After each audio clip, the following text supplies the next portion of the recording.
July 9th, 1944, right? You knew that he was coming. You had been asked about him. What did you think about the presence of Raoul Wallenberg coming to Budapest? Well, first they asked us, we are intending, Foreign Office cabled us, we are intending to send Raoul Wallenberg to Budapest in this humanitarian mission.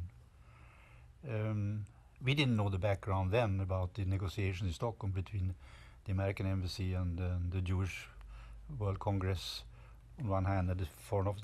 But we only got the message, we are intending to send Raoul Wallenberg. We want your comments.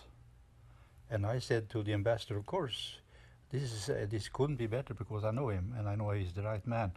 So it hadn't, of course they would never have sent him if we had said no, for heaven's sake, don't send Wallenberg. So, but that was never the question. So he came, as you said, on the 9th of July to Budapest. Late, of course, too late, but that was not his fault, nobody's fault. Of course, the whole countryside was already then evacuated and so on. So once he was appointed, he to travel day and night to come as soon as possible to Budapest. And then he saw all this activity around and said, what are you doing here? And I briefed him, I gave him sort of a description of what we are doing. And he saw the documents, and that is typical for him with his inventiveness, that he more or less on the spot said, well, it's very good, but I think I have an idea, one could perhaps make them more spectacular, these certificates. The same reading as I had once upon a time invented myself, but now a document with the Swedish emblem, the Swedish coat of arms on it in blue and yellow colors, and with ambassador's signature and stamps and so on, made it more like an official document, an authentical Swedish passport in a way. So that was his the first action was to invent this. And I discovered there that he was a good negotiator. That was also came to use because he then started negotiate with the new government about these passports, and he got the approval of say 4,500 passports, and also the approval to have these people living in houses under our protection. That was his first actions, so to say. And was that his idea, also the safe houses? That was his, it was his idea, oh yes, it was, because you see, there were so many empty houses, because Jewish people had been living in their apartments, and then the first step was, of course, to put on the yellow star on your clothes, and the second that you could be identified, and then you have to be brought together in houses with the yellow star on it, and they have to leave their homes, you see, and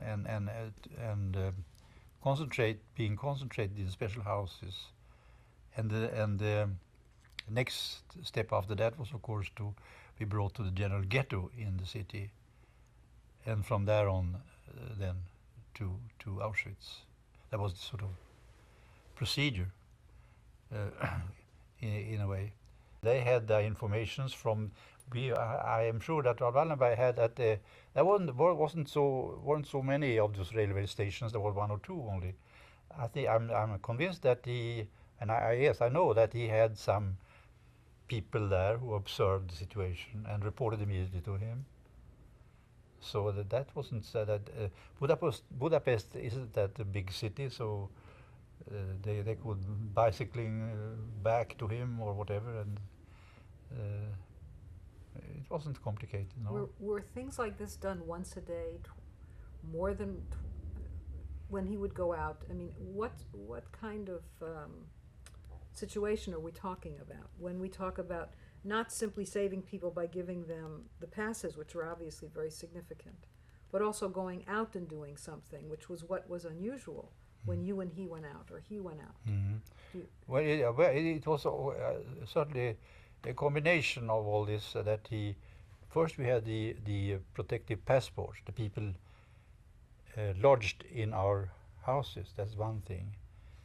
But once that was done, it was the question to try to save more people than that, and also to find if, by chance, some people with our passport had been deported or were on the way to be deported. You see, so that became a routine in a way to check on that when the train were leaving for Auschwitz, or the death marches later on, of course. So that was complementary to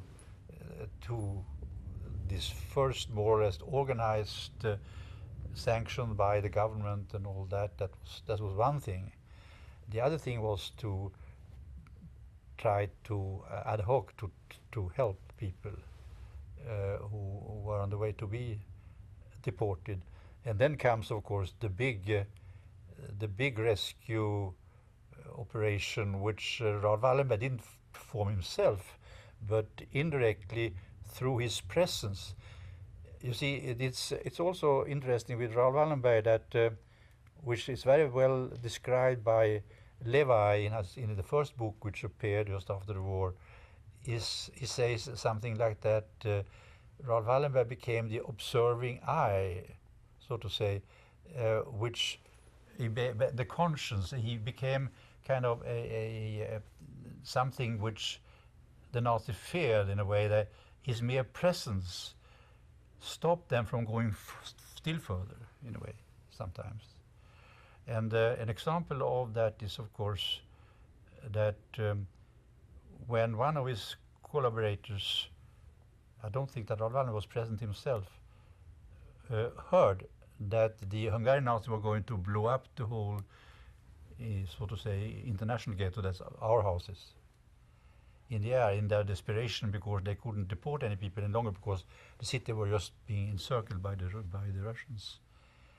Then he took upon him to say with Raoul's words, that Raoul Wallenberg is sending the message to you, General Schmidhuber, who was the last remaining army general, I mean not the SS, the army general in Budapest. If you don't stop this action which the Hungarian Nazis are planning, I'll see to it that you will be hanged as a war criminal after the war. And then the general stopped this action.